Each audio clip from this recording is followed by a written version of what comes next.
What's up, Flannelverse? It is time for the first slate of Week 4. NFL season is flying by. We've got the Seattle Seahawks at the Arizona Cardinals. I am here with Adam, ShipMyMoney, Scherer. We're going to be going position by position, starting with quarterbacks, running backs, receivers, tight ends, defenses. Take any questions along the way. Adam, we got a question already. Odds that Adam is the one who is late. Were you late today?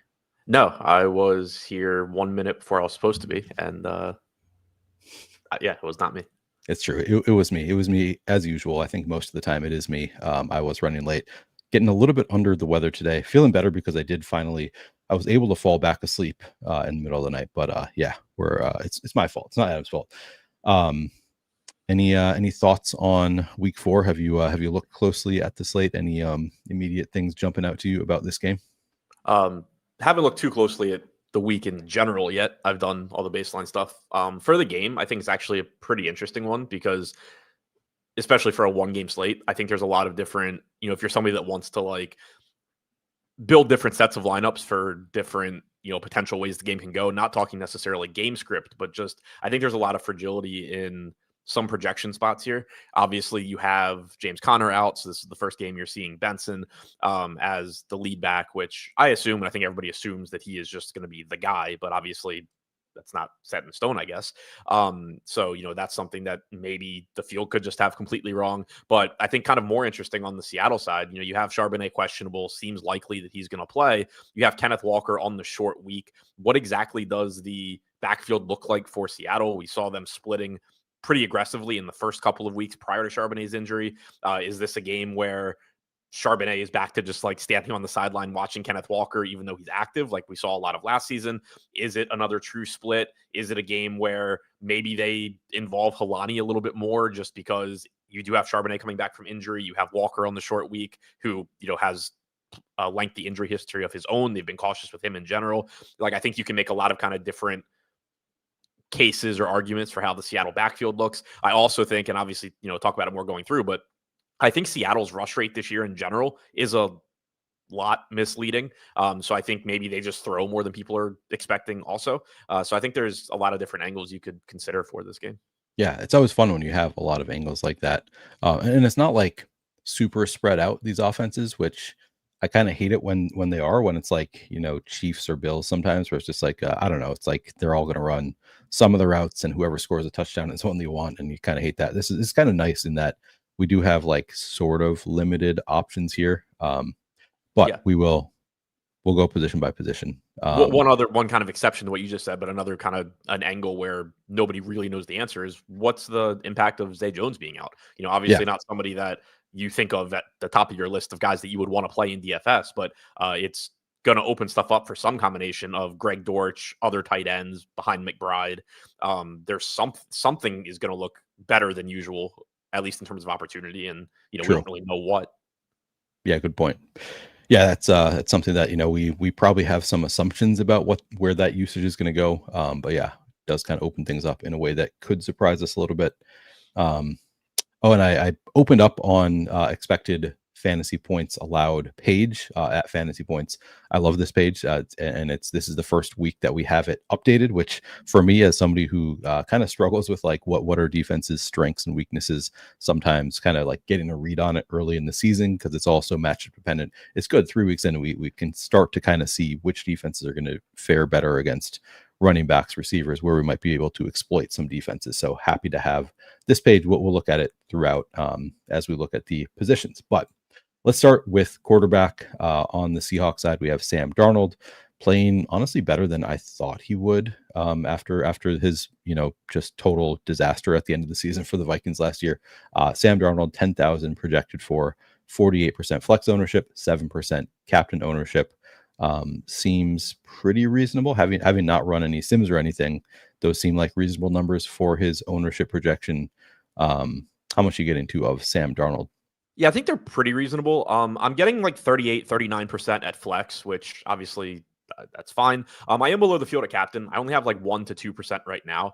And it is a spot where, clearly if you're getting Darnold at captain, cool, but he doesn't give you much rushing upside. So that is something holding him back in terms of, his chances of not only putting up a really high score, but also putting up a really high score without getting surpassed by a guy catching his touchdowns, because for him to put up a really high score, he probably needs to throw multiple touchdowns. So obviously you're running that risk that you always just run in Showdown with non-rushing quarterbacks. So I'm not getting much of him at captain. For Kyler, I'm actually 2x the field at captain. I have like 28% right now. Maybe that comes down a little bit, but also at 43% at flex. You are getting a lot of rushing upside with him. And you could make the case that, maybe he does even get a little bit more with Connor being out. Maybe you get a little bit more design runs for Murray. Maybe he has a little bit more upside or equity rather around the goal line. Certainly possible. So of the two quarterbacks, clearly he has the most rushing upside. I believe his rushing attempt prop is like over under 5.5 or something. So you do have that. Makes him look good.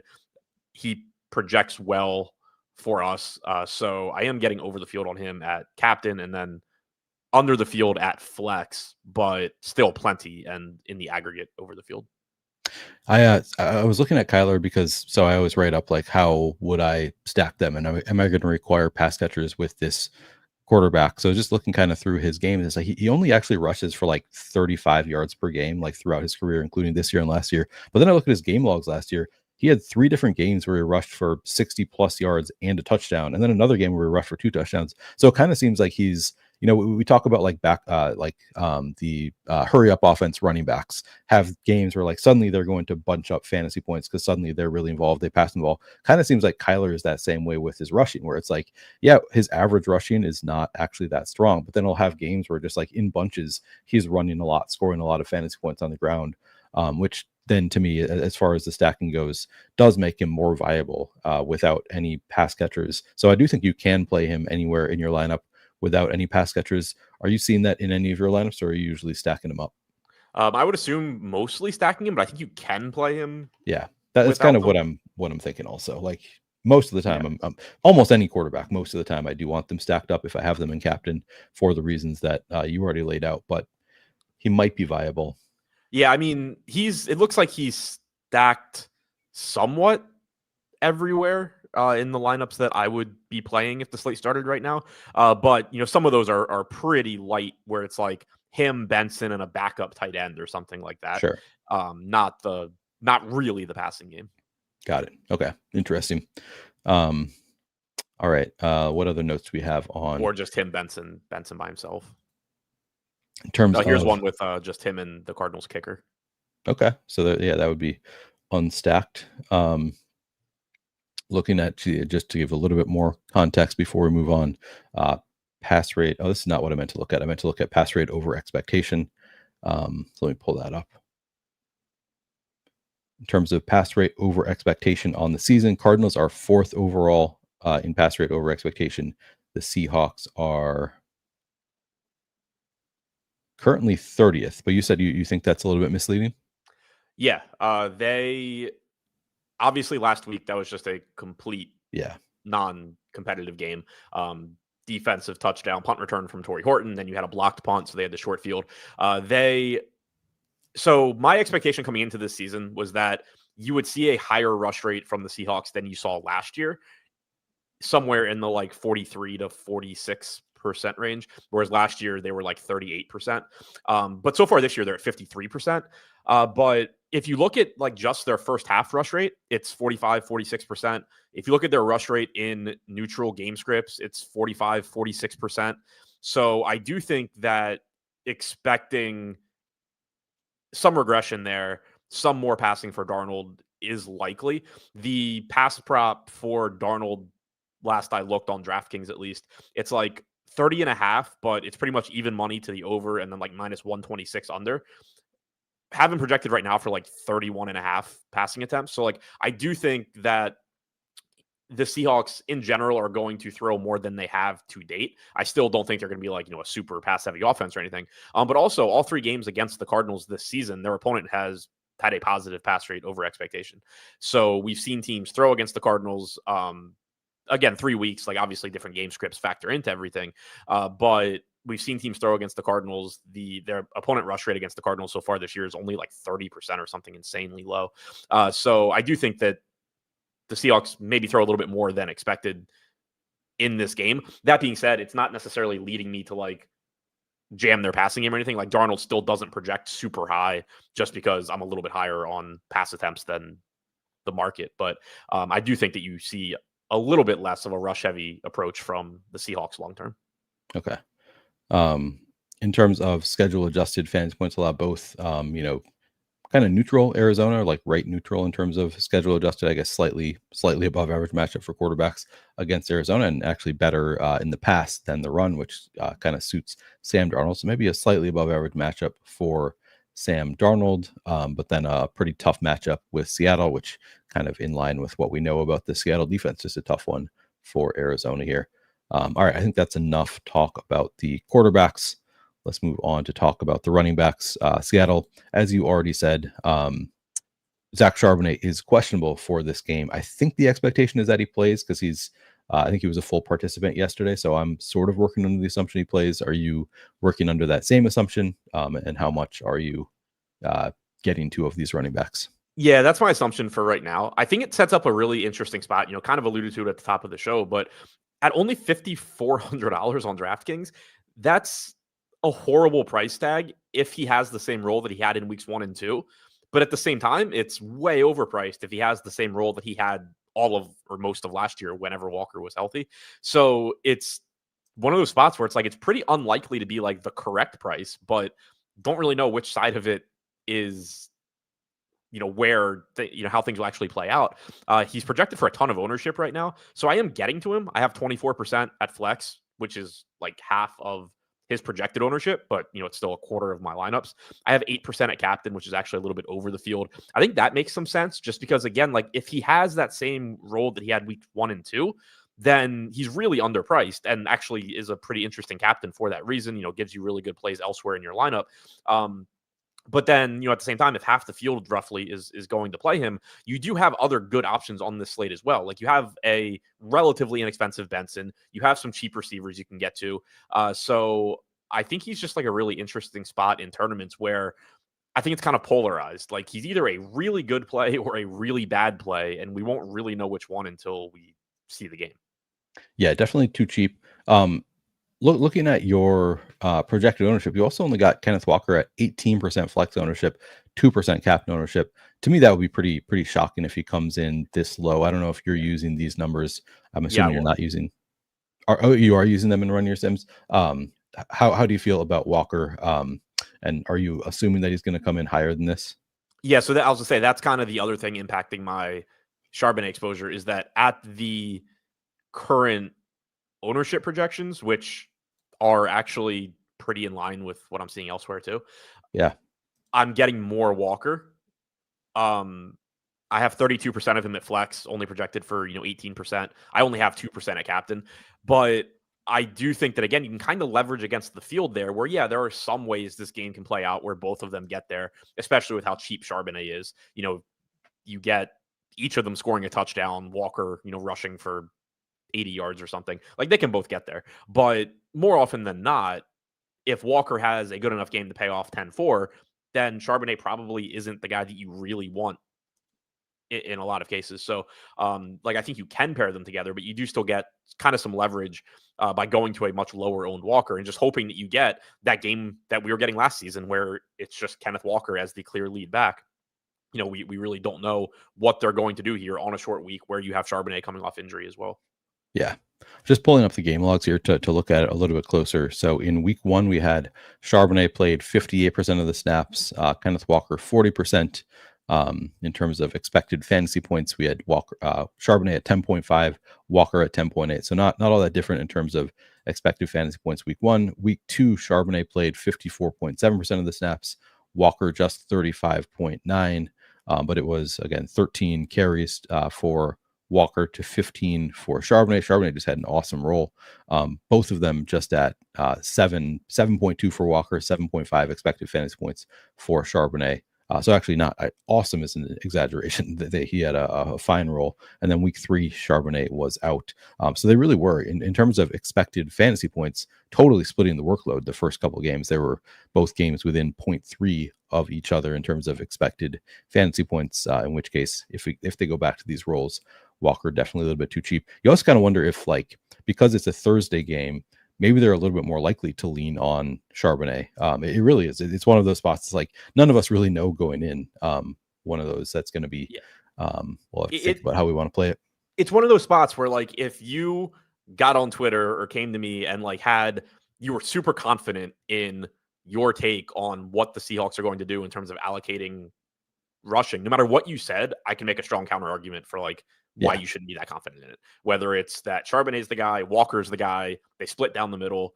Like, also, this is, one thing that I think doesn't get talked about a lot because, people get really bogged down in like, how are the carries going to get split? This is another point too. And like, what if they just throw more? What if they don't want to run? And I had made this point for why I kind of liked that Seattle Saints game last week, that I thought maybe you would just see more passing with Charbonnet being out and them not wanting to run Walker into the ground. And then obviously they didn't need to throw at all because the defense and special teams took care of everything. And you never even saw that game really get started. But you can make the same case here. What if, they do just kind of want to split carries, but also not run the ball a ton? Do they just also put the ball in Darnold's hands more? Yeah, definitely a possibility. Although from a matchup standpoint, these are the 9th and 10th or so best matchups. Although looking at the actual numbers, like very slightly above average matchups for both teams as far as the running game goes. And look a little closer. Wait, am I misreading this? Rushing specifically, Cardinals are I see. below average. Yeah. Okay. It's all just pass catching out of the backfield and then wide receivers. Yeah. No, I was about to say that in terms of the receiving workload a little bit better. No, that's a good note there. Does look like it's a better for the third best in terms of receiving work for running backs. It's all small sample sizes too, so it's like don't want to read too much into this. Who would that benefit more, Charbonnet or Walker? Let's see. They've been pretty split on routes run this year. Okay. Yeah. I'm on the wrong page in my projection sheet. I was double checking something on Horton. I think I'm a little bit low. But yeah, they've both been like 35 to 40%. Oots is out, so like maybe you get a little bit more route participation from those guys. But okay, I'm expecting around 35-40% from both of them. Nice. Okay. Anything else on?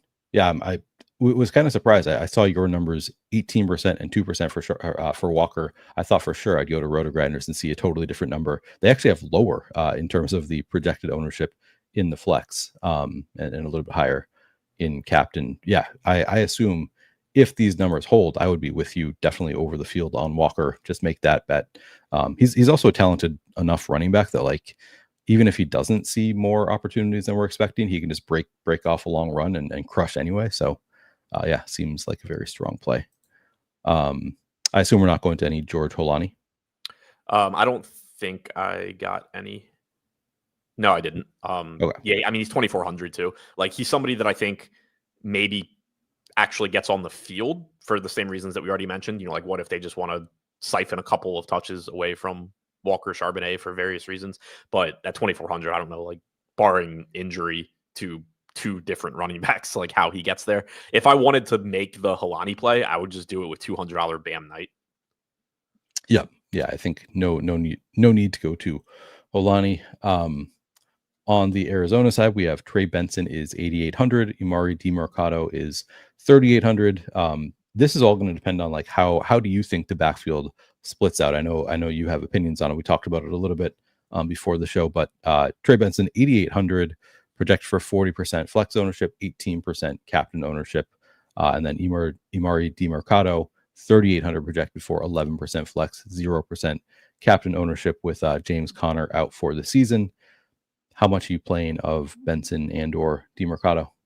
Getting to like 47% Benson at flex, around 4% at captain. So way under on at captain right now. That's just a lot of captain ownership for a running back, I think. But clearly a good value at 8,800. My expectation is that he is the clear lead back. And then also, like, he's been involved as far as running routes, in the passing game prior to Connor's injury as well. So that is something to keep in mind. He's not somebody that necessarily has to give up a lot to DeMercado. DeMercado, in the past has been used as a third down back, as a pass catching back, pass blocking guy.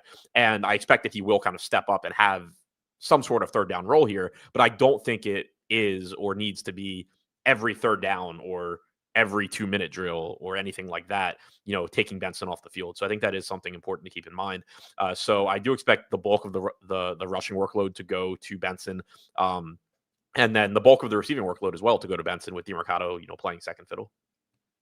Yeah, this is one that I struggled throughout the best ball season of like, how much can I really get excited about Trey Benson, just given how much they have played DeMercado. Like they played him last year kind of a lot. But it seems like Trey Benson has pretty clearly has the lead back role here. I'm just pulling up. So in the fourth quarter, trying to find where. So Connor got hurt in the second quarter. No, he played a little bit in the third quarter. So he got hurt in the third quarter last week. After he got hurt, we saw 12 snaps go to Benson, 5 to DeMercado, 2 carries to DeMercado, 5 to Benson. And then in the fourth quarter, DeMercado played 2 snaps to Benson's 12. So Benson and 5 carries for Benson, 0 to DeMercado. So at least based on last week, we kind of saw Benson as the pretty clear takeover for that Connor role. Yeah, and as far as the thing that I really like from a versus DeMercado standpoint is what we had seen even in prior weeks as far as route participation from Benson versus DeMercado, where Benson, was running routes anywhere from week 1 was like 26%, but 55% week 2. He got up to 60% last week, and DeMercado basically hasn't been utilized. Right. 2% route participation this season for DeMercado, and like that's what DeMercado would be utilized for. You're not really worried about DeMercado having a rushing role outside of just spelling Benson when he needs it. You're more concerned about like, is DeMercado the guy being used in pass pro if they're behind or in 2-minute offense or whatever? And they haven't been doing that. So there's no real reason to think that like Benson's going to lose that work this week. Right. Yeah. I guess my only thought would be, or like the pro DeMercado argument would be just, we don't know that they trust Benson the same way they trust James Conner. Like James Conner, just like one of those guys that coaches absolutely love, always going to get all the work. Whereas we saw like last year, they started with Benson as the running back too, and then as the season went on, they started using more DeMercado. So I wouldn't be that surprised if DeMercado gets like more work than expected here, but Benson just going to look great regardless at 8,800. I would expect him to get a fair amount of, or the lion's share of the work. Are you getting to any DeMercado? Not too much, because again, like his most valuable role, I think, would be if you could project him to be that hurry up back or 2-minute drill back, third down back, etc. And we've just seen Benson play ahead of him in that role. He's also 3,800. He's getting right now projected for 11% ownership. So at that, I don't have him. I have him in like 1%.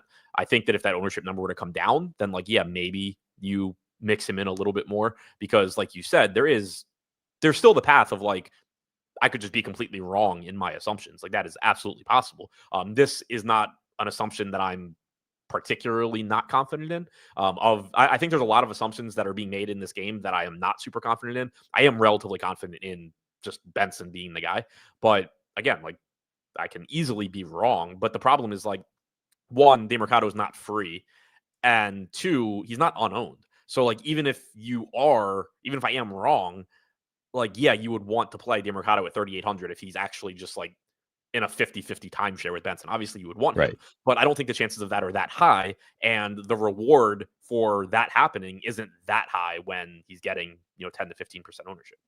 Yeah, and this one also, this being a short week, because James Conner played the first half last week, we don't have to really worry about like Trey Benson being exhausted, not wanting to play him on the short week. So yeah, I'm largely with you. I think with like, it's pretty clear that it's going to be Benson. All the coach speak also, I can read Jonathan Gannon on his confidence in Trey Benson being able to take on a bigger workload. I'm confident in Trey. I really am. I think the more he plays, the more comfortable you see him getting, and the better he's going to be. I feel good with all those running backs stepping in. I guess that's one that could be, you could read either way. Drew Petzig on how equipped Trey Benson is to step into a featured role. I think he's extremely ready for that opportunity. I think he's always prepared himself for that. Jonathan Gannon on the 24th. Trey Benson's skill set lends to running in between the tackles and outside the tackles. I think he's going to continue to get better with a new role. I really do.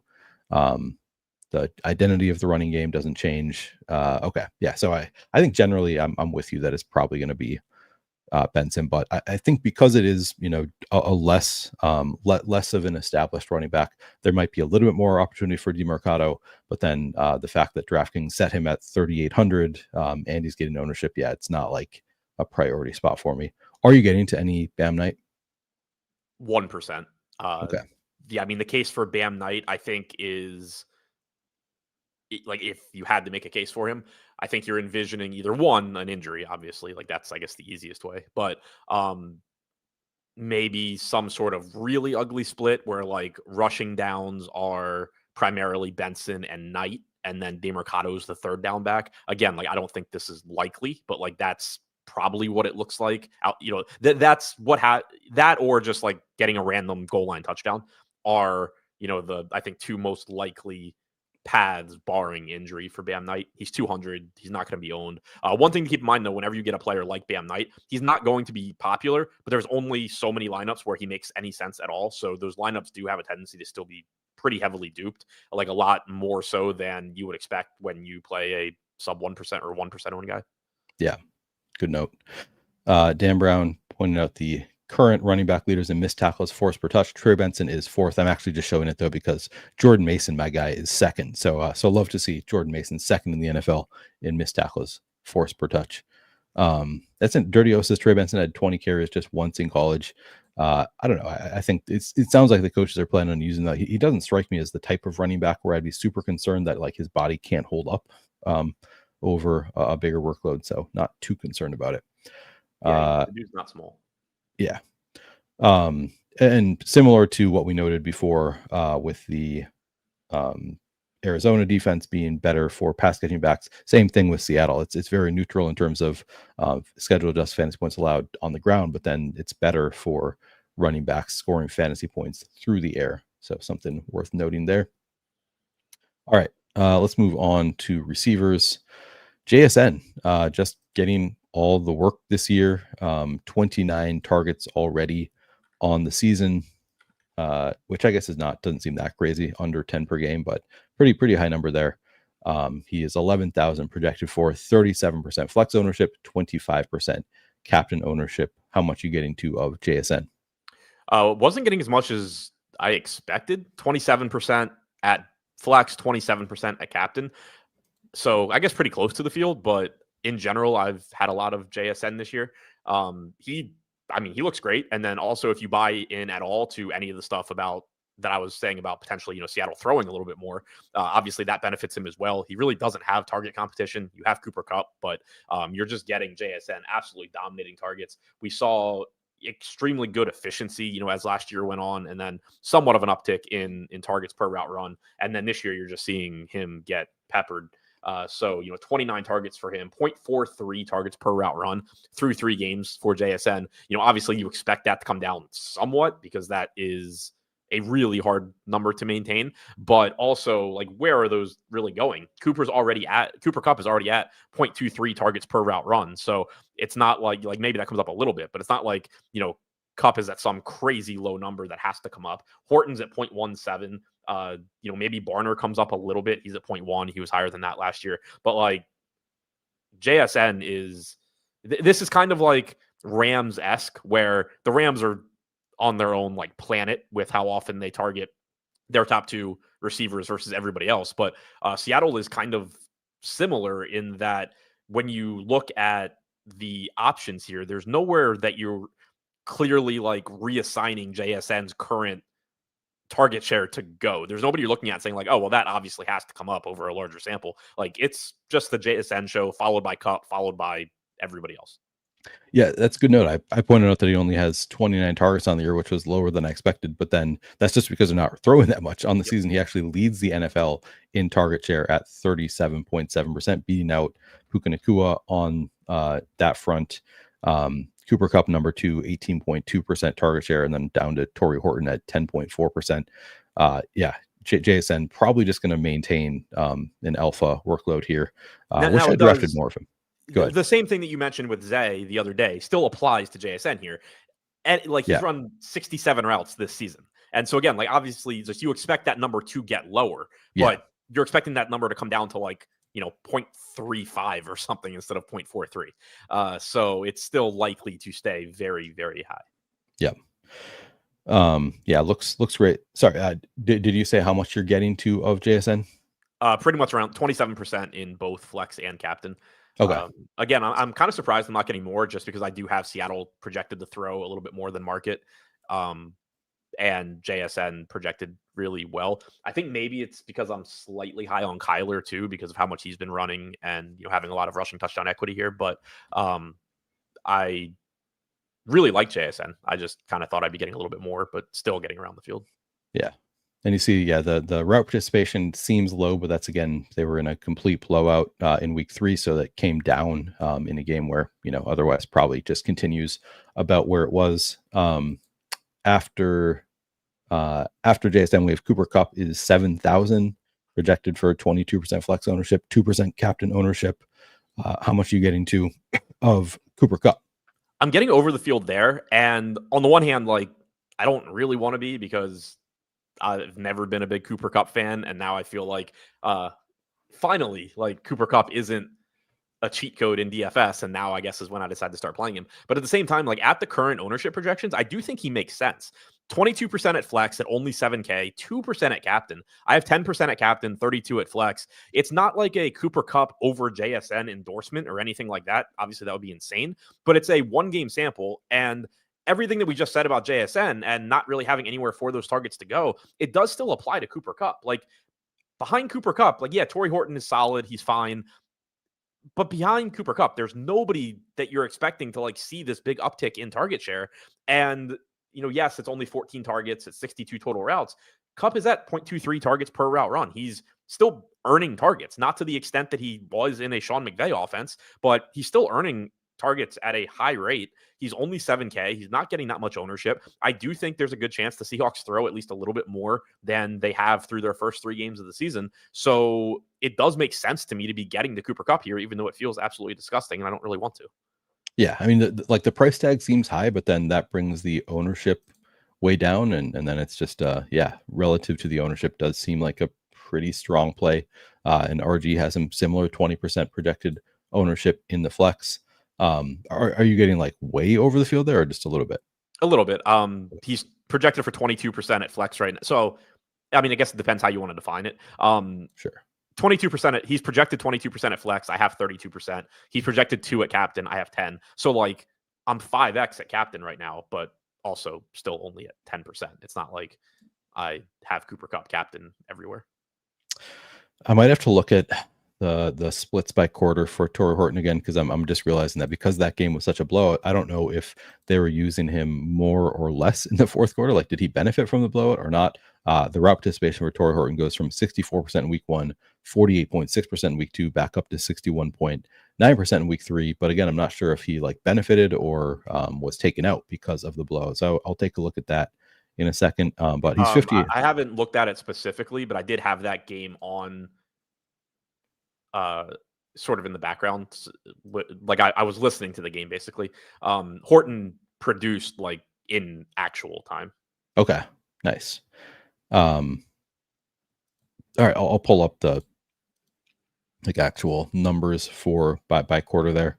So are you he's 5,800, the like targets per route run rate, not really high for Torrey Horton, but he's also a rookie and this is just his 4th game. So wouldn't be that surprising to see him take another step forward. Just 5% flex ownership. How much are you getting to of Torrey Horton?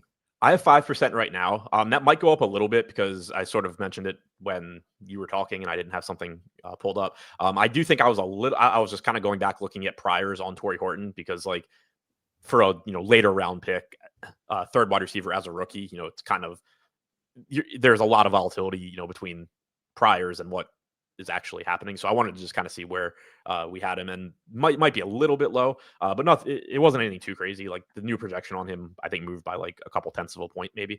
So I am getting like around the field there. I think if you're playing less Kupp, maybe you play more Horton. My concern is, I think that Horton is priced too closely to Cup based on workload, because Torrey Horton has run hot on touchdowns so far. He has a punt return touchdown. He's caught, I think, 2 receiving touchdowns. And you're talking about the Seahawks have barely even thrown the ball. So, obviously he's running really hot on touchdowns so far, whereas you're still seeing a much higher workload for Cooper Kupp. Looking at the fantasy point route participation numbers, that's what I have in front of me. Like, Kupp has run routes on 20% more dropbacks than Horton has. His targets per route run is considerably higher.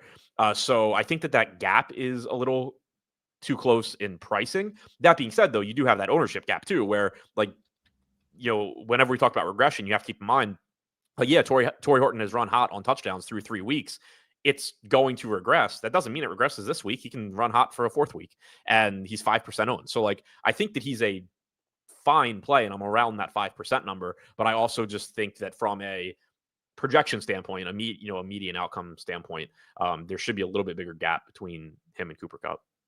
Yeah, if Kupp wasn't coming in so low owned, then he would look a lot better. I still think like that 5% number does seem like one that I want to come on top of, even if you believe it. So I guess it's just a matter of, like, do we trust the 5%, or is a guy who's scoring touchdowns every game going to get more ownership than expected? I'll say I do think there's a chance too that you just get people clicking Torrey Horton. Yeah, exactly. Yeah, it's one of those, might not just be all based on Sims and stuff here. Look into the quarters. Yeah, he 50% route participation in the first quarter, 71.4% in the second quarter, 42.9 in the third, and then 100% in the fourth. But that's just 3 routes run. They were just not really throwing the ball or running routes in the fourth quarter. So it doesn't seem like he benefited in any significant way from the blowout there. 3 targets in the second quarter in that last game. Yeah, but it looks like he was not really on pace for any kind of meaningful change in route participation, from what I can tell. I think he's just like the locked in wide receiver 3 behind JSN and Kupp, which,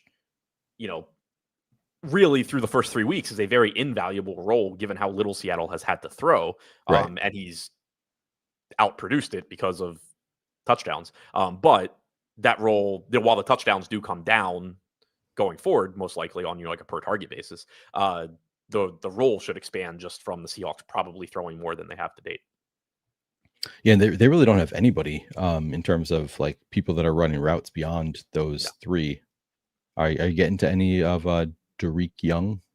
I am not. But to your point, whenever you look at teams, like some teams have a very concentrated, like, all the routes go to their top 3 receivers. Other teams, it'll be like the top 2 receivers run every route, and then there's like 3 guys that rotate for 3. If you look at, the Broncos, sometimes it's just Sutton running routes and everybody else rotating, although Franklin has kind of changed that.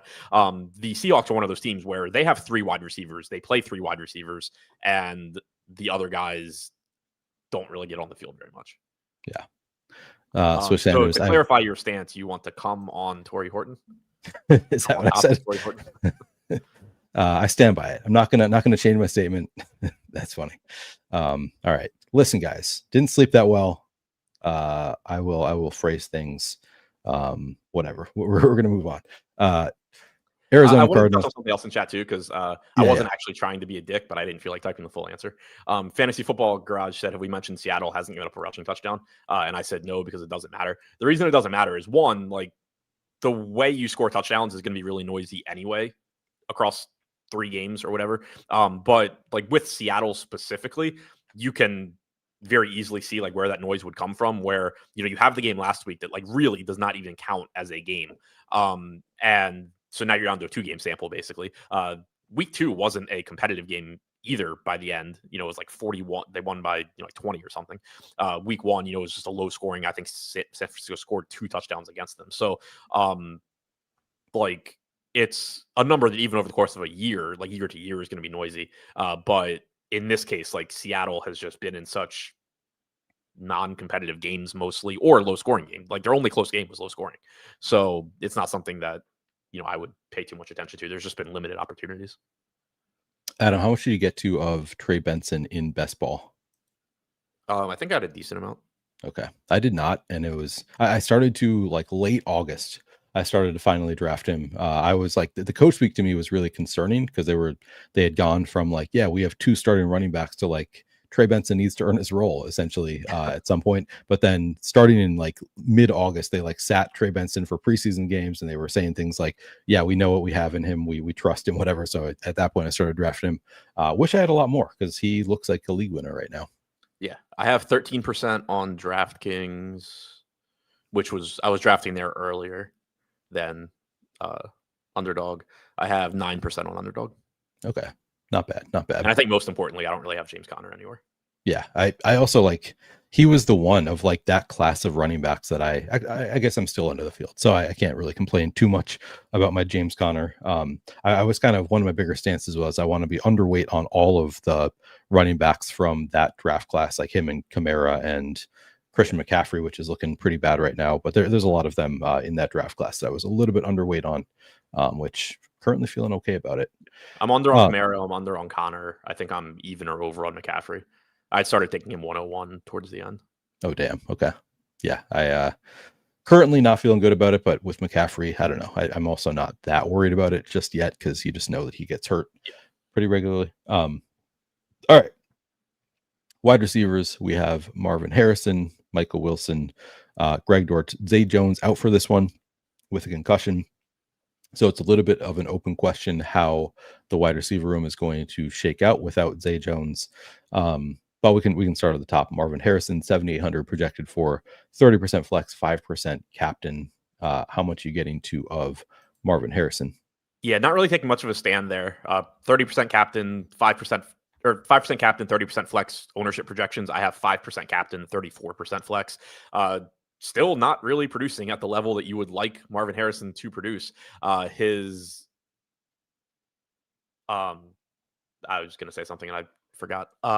But yeah, just still not producing, obviously at the level that you would like. But as a result, he's only 7,800. He's still the number 1 wide receiver on this team, number 2 target, number 2 pass catcher behind McBride. So game to game, he still has a ceiling. It's just you're not seeing the consistent level of production or anywhere close to it that you would like to from him at this point. Yeah, he's hard to trust, but not getting crazy high ownership. I don't know. 30 and 5 seems fine at 7,800 because the price tag's a little bit lower than like the true studs in this game. Sorry, did you say how much are you getting above or below 5% in the captain spot? Neither. You're right at 5%. Okay. All right. And then we have 0.16, by the way, targets per route run for Harrison this year. Like, it's one of those, I was DMing you the other day that it's always funny seeing like tweets throughout the day on Sunday from fantasy football analysts, and they like, you see them and you remember them, and it's just like, oh, that sounded positive. And then, you go through and you're working on projections and it's just like, oh, I thought, this guy like was doing well. And it's not that anybody was like hyping up Marvin Harrison or anything, but like I've seen so many tweets about like, oh, they're, using more horizontal breaking routes on him and that's good. And like they're using him this way, which is better than last year. And then it's just like, okay, great. But they're still not throwing him the ball and he's not doing anything. So like, yeah, maybe it's a Kyler issue. Maybe it's a Harrison issue. Maybe it's both. I don't know. But like, maybe they've made some positive changes, but it has not reflected in like him getting targets or producing or anything. I also think like both the coaching staff and Kyler Murray have had quotes that are along the lines of like being asked, like, do you need to get the ball to Marvin Harrison more? They say things like the ball's going to go where the ball's going to go. They're not like, yeah, we need to force feed it. I mean, they've also said things like we want to get him the ball. We think he's, but yeah, on 9:15, Jonathan Gannon on whether Marvin Harrison Jr. finishing with 2 receptions concerns Gannon. It doesn't concern me. He's one of the guys that the passing game goes through. So I think we need more production there. He drew a big DPI early in the game that was huge for us. He needs his touches. I know that for us to be effective overall as an offense. I'll say the Panthers defense did some things that showed they're very aware of Marv. But yeah, and then again on whether he would like to see more than 5 targets for Marvin Harrison Jr. I never really look at targets as what needs to happen. The ball is going to go where the ball goes. I know he has a certain number of plays that he's the read in. If the defense plays a coverage where the ball isn't going to go to him, it's not going to go to him. That being said, I know he needs to touch football for our offense to be at its premium. I don't know. So it's like he kind of goes both ways where it's like, yeah, I know we want him to touch the ball. What are you going to say? Like, I don't think that receiver needs to get the ball. So like if you wanted to make a bull case for Marvin Harrison based on the usage we've seen so far, it's that Arizona hasn't thrown to their wide receivers, period. So 0.16 targets per route run for Harrison, 16 total targets through 3 games. He's been targeted twice as many times as Michael Wilson. He's been targeted 4 times as many times as Zay Jones. He's running routes 90+% of the time. So like he's dominating wide receiver targets for this team. They're just throwing the ball to Trey McBride and they're throwing the ball to the running backs. So at some point, maybe that changes, maybe it doesn't. But, at least it's not like Marvin Harrison is splitting targets with Michael Wilson. And, this, like, is he even the wide receiver one? He's clearly the wide receiver one here. Yeah. Amongst wide receivers, at least. Yeah, he's just number 2 in the passing game. The route participation really strong, 89.2%, 96.6%, 90%. I think he's like last year. He's going to have his spike weeks. I think 7,800 seems fine. If we look at the schedule adjusted fantasy points allowed for 2 receivers, it's actually a nice spot for the Seattle receivers against Arizona so far on the season, in particular slot receivers and out wide right receivers doing really well against Seattle so far. And then Arizona. All right, where is it? I'm missing it. Seattle. Oh, it's second to the bottom. Second worst possible matchup for receivers against Seattle so far in the year. And it doesn't look like any of them have a positive matchup. It's negative across the board for receivers against this Seattle defense so far. Again, small sample size, but that was also the expectation coming into the year. So that is maybe worth something that was the expectation, and that's how it's playing out so far. Michael Wilson is 3,400 projected for 21% flex ownership, 1% captain ownership. Do we think Michael Wilson benefits at all from Zay Jones being out? It doesn't hurt. I don't think it helps that much. I think that you could argue a slight bump in routes run for Wilson possibly, but I don't think that's even necessarily a guarantee. If you go back and look, there's Zay Jones was out for the first like 7 or 8 weeks or something last year. And if you go back and look at route participation there, Wilson was still in the same range that he has been in so far this season. Greg Dortch was running way more routes at the beginning of last year, but I think Dortch has also sort of fallen out of favor, and obviously we'll talk about that in a minute. So like I think there's a chance that Wilson goes from like 80-ish% route participation up to 85, 90. That could certainly happen. Now, whether that matters at all is obviously, from a fantasy standpoint, is obviously a different question. Wilson has only drawn 0.1 targets per route run so far this year. His ADOT has been significantly deeper than last year. He has only caught like 37% of the 8 passes. So like 3 of the 8 passes thrown his way so far. Obviously, very small number. You're not assuming he's going to catch 40% of passes going forward, but he so far through those 8 targets has been working deeper downfield, which does lead to a lower catch rate in general. So there's a decent chance that even if he does get increased routes here, he's just running wind sprints. But it's a spot where like I don't think it necessarily is a big benefit. It's certainly not a negative. He's not going to run less routes. Right. Yeah, could potentially benefit him. Kind of hard to know exactly what to expect there. They do run at least the same types of routes. If we look at their like slot versus where they line up, I should say, pretty similar. Michael Wilson and Zay Jones, 67% out wide, 32% in the slot. But yeah, I'm with you. I don't think it's a huge benefit there. Probably more likely to benefit one of the other receivers, but you're not convinced that it is Greg Dortch. So that's a good conversation to have. Greg Dortch, probably the one that most places are going to be making the assumption benefits here. And I think that's probably the most likely scenario, but he is 3,200 projected for 8% flex ownership. And then we have Xavier Weaver, Simi Fehoko. What are you doing with the tertiary receivers on the Cardinals? So I think Dortch gets the biggest benefit amongst the wide receivers. It's just a matter of how big is that benefit, because so far this year, Dortch has been running routes like 20% of the time, got up to 28% last week. The beginning of last year when Zay Jones was out, he was running anywhere from like 60 to 90%. But we haven't seen anywhere close to that this season. Zay Jones, basically a third of his routes this year have come in the slot, and he's run routes around 50 to 55% of the time. So my expectation basically is that Dortch takes those slot routes in addition to what Dortch was already doing, and that gets him up to around like 40% route participation. And then I think that you see more multi tight end sets from the Cardinals as well. Trey McBride leads the team in slot route percentage so far this season. I think you'll see more of Ryman out there. I think you'll see more of Higgins out there. And so I think it's a combination of those guys benefit and Dortch benefits more so than Dortch just goes out there and runs a million routes. One thing that I do think is interesting, though, is like I'm a lot less confident in that assumption than I am in, for example, Trey Benson being RB1. And Dortch right now is only projected for 8% ownership. I'm getting the 5% with the way I have him projected.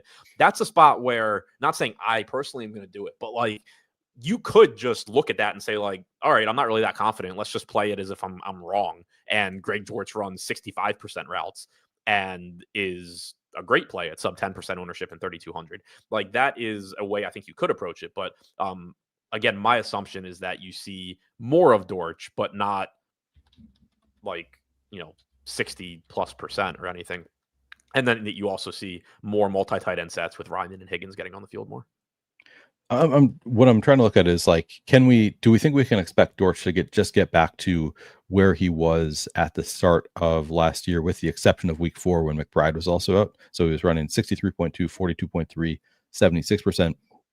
I guess from what I'm seeing, like, it doesn't look like his role is that different in the games where Zay Jones is active from where it was last year. Like in the, at least towards the end of last year, it was 28%, 23%, 14%, 45%, 33%. So it kind of seems not that far off from where he is to start the year this year.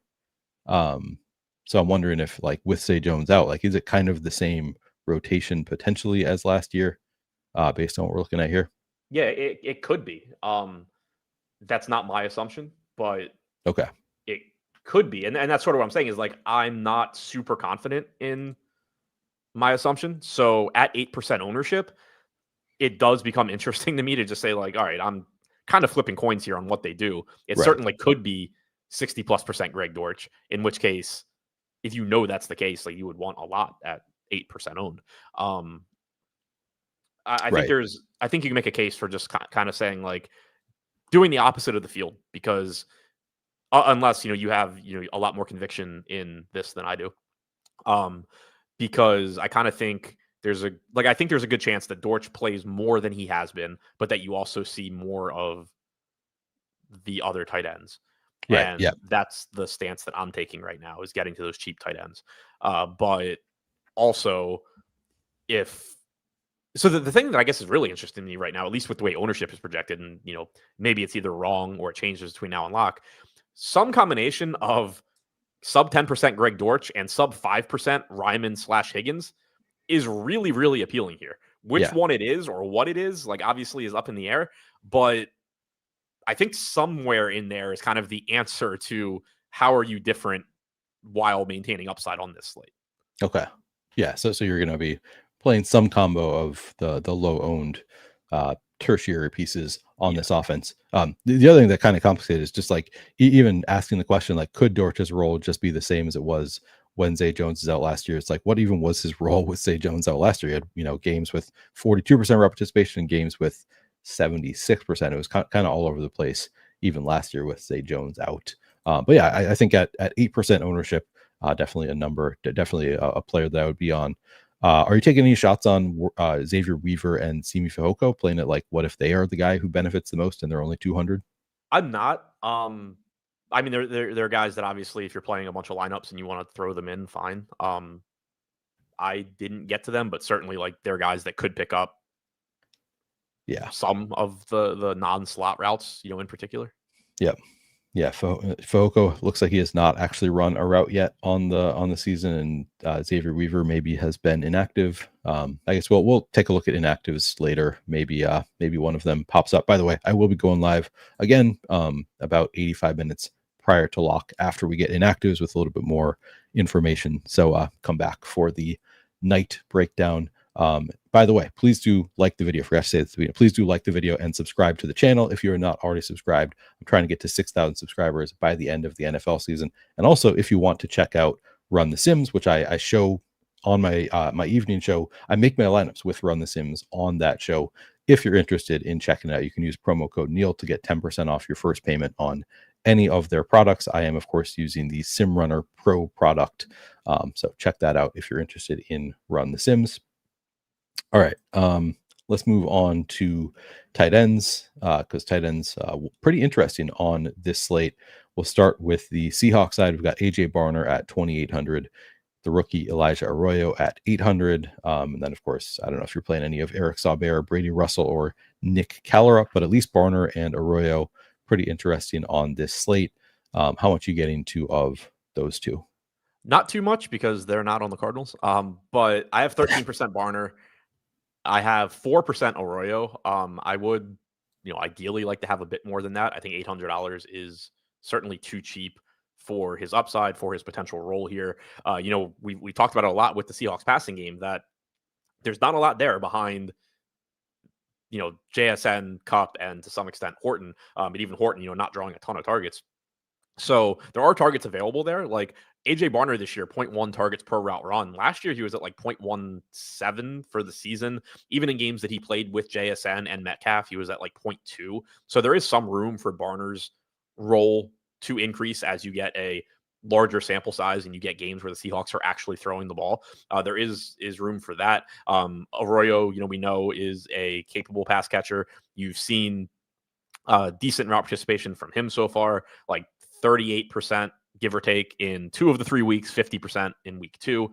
So I do think he's underpriced at $800. I think what is really driving my lack of him right now is that he's getting 29% ownership, and then Tip Ryman and Elijah Higgins are getting 1%. And even though they're more expensive, they're still cheap enough that I can build a lot of very similar lineups with them. And I think that they're likely to run probably less routes, but at least in Higgins' case, probably similar routes for Ryman to Arroyo, and they're just not getting any ownership whatsoever.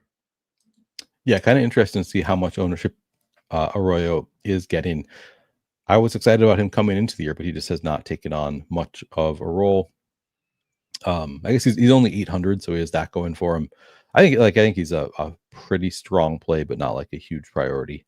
And then, sorry, you said you're also not getting to a ton of Barner at 19% projected ownership. No, I only have 12% there. I think he's a solid play. Again, I think that you see more production from him going forward. Like, this is somebody that actually earned targets last year and is probably has probably earned an unsustainably low amount so far this season. Even if assuming like that this transcendence of JSN holds and he just is this target vacuum now, I still think there's room for Barner's target percentage to increase going forward. So I do like that. A lot just really comes down to the ownership where, again, and this goes back to the Dortch conversation, but the way that I have it projected right now where Dortch gets additional routes, but also Higgins and Ryman get additional routes because of Zay Jones being out. If there's just not going to be any ownership to Ryman and Higgins, that's just going to be where I'm targeting a lot of my cheap exposure as opposed to, 20% owned Barner or 30% owned Arroyo. Yeah. All right. And then on the other side, we have Trey McBride. And then you've already talked about liking Tip Ryman and Elijah Higgins. So we have Trey McBride projected for 31% captain ownership, 17% flex ownership. I guess we can start there. How much of a priority is Trey McBride for you at 9,800? Yeah, he looks good. I have 42% in the flex, which is over the field. I have 7% at captain, which is a bit under the field, but in the aggregate, that puts me right around the field there. Obviously, looks good. Number 1 pass catcher on this team, 0.24 targets per route run. Next highest, non-running back again is Harrison at 0.16. So pretty big gap there. So yeah, I mean, McBride, mentioned it in chat a second ago. Like, he is the number 1 option for this team, obviously. Hopefully at some point he stops running bad on touchdowns. Has plenty to make up for from last year. But yeah, he scored one last week, didn't he? I think he scored one last week. So. He has at least one this year. Yeah. But yeah, I mean, he looks really good. He's not even that expensive at 9,800 either. Yeah, fair price there. In terms of schedule adjusted fantasy points allowed, two tight ends. This is the second best matchup so far for tight ends against this Seattle defense in terms of schedule adjusted fantasy points allowed. And then for the Seattle, which I guess benefits all of your those tight ends you like, sort of a slightly negative matchup for tight ends against the Cardinals. But yeah, it looks like a good spot against Seattle so far this year. Who do you prefer between Tip Ryman and Elijah Higgins? I guess they're both coming in at 1% projected ownership. So it seems obvious to me, and I think you've given an indication. Do you like Ryman better? Yeah. I mean, I think they're very similar plays, but we have seen Ryman running routes ahead of Higgins so far this season. So, he's the one. Like, I think that if you're wrong, or if I'm wrong, and like Dortch does run way more routes than I'm expecting, I think that you can still get away with Ryman, whereas like you're probably in trouble with Higgins. So there is that. I think you kind of have a little bit more of the like, oh shit, I was wrong, but I got there anyway equity with Ryman. But yeah, I'm getting to both of them. He's $400 more than Higgins. I have 34% Ryman, 24% Higgins right now. Again, like in a perfect, this is probably a spot where like I would make a concerted effort if I'm somebody playing 150 lineups to not take that aggressive of a stand. Like I can very easily have a lot of Ryman and Higgins, but then also get to more Dortch if Dortch is actually going to be sub 10% owned. Kind of just run another set of lineups where it's like, okay, what if Higgins runs less routes and Dortch runs more? But yeah, I do prefer Ryman, but I think that they're pretty similar. They both earned targets when they run routes. Ryman this year, 0.16 targets per route run, which again, in the context of the Cardinals is a lot. Higgins only 21 routes run, but 0.24 targets per route run so far. Like these are guys that are capable pass catchers. Like they will throw them the ball. So that, works as well. I think that maybe they just end up being projected for more ownership by lock. I don't think they should be 1% owned at all. Yeah, 1% seems sort of surprising, but I guess you're also looking at it maybe a little bit different than a lot of people will. Rotogrunner says Elijah Higgins at 3% and Ryman at 3%. So a little bit more, but still not like a crazy high ownership number there. Yeah, I mean, that jump will, like, the ownership projections on the bottom end of Sims are really sensitive. Yeah. So, that is something that even that change can make a pretty big difference when you're talking about fringe guys like that. So, like, I would expect those numbers to come down even with like a 3% projection instead of 1. Yeah, that's something that Brick has talked about on, I think he's done shows where he's talked about like the ownership difference of like 1% or 2% when it's that low. Like you're tripling the ownership going from 1% to 3%. Whereas if you go from 52% to 54%, like who cares? Doesn't actually make a big difference. It triples the number of lineups you're competing against with that player when you go from 1% to 3%. So yeah, we'll definitely make a difference. Something to monitor there. But I still think they're going to look pretty good there. No, it's very, very significant. Like the biggest difference that you can possibly have. Well, 1% to 100% or 0% to 100% would be. It's the biggest 2% difference that like, yes. All right, 0 to 2, I guess. But yeah. No, it's a huge difference there. Okay. Defenses and kickers. Jason Myers projected for 23% flex ownership, 1% captain ownership. He is 5,000. Seahawks defense projected for 18% flex, 0% captain. On the Cardinals, we've got Chad Ryland projected for 21-0. Cardinals defense 18-0. What are you getting to of defenses and kickers? I'm getting a lot of Chad Ryland right now, but that is in part because I think I used the wrong projection. The baseline projection on him was really high today, and it's been fixed. But it looks like when I ran my lineups, I hadn't fixed it yet. I don't have a stand on like an actual take or stand on the kickers. They project pretty similarly once I fixed it, and they're similar salaries as well. Yeah, I think I'm going to like the defenses here. I suspect with Seahawks only being 4,000, just they have a really good defense. Kyler kind of inconsistent, I think. So my guess is that I'm going to end up really liking the $4,000 Seahawks defense. I'll probably dig into that a little bit more before my show tonight. And then Cardinals defense. I mean, Sam Darnold again. We've seen him completely fall apart in spots. Maybe a primetime game, not the spot for Sam Darnold. So I actually might like both the defenses here.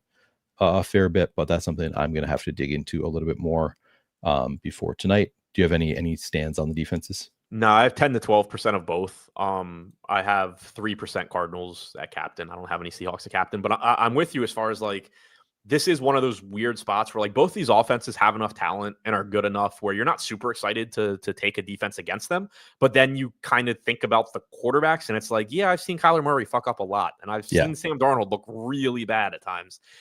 Especially, if you can get pressure on him. So like with Darnold, that's a lot of what we saw at the end of last year. It's almost like making a correlated bet where it's like, all right, most of the time he's probably going to play pretty well. The Seahawks in general are going to play well. The defense isn't going to do great.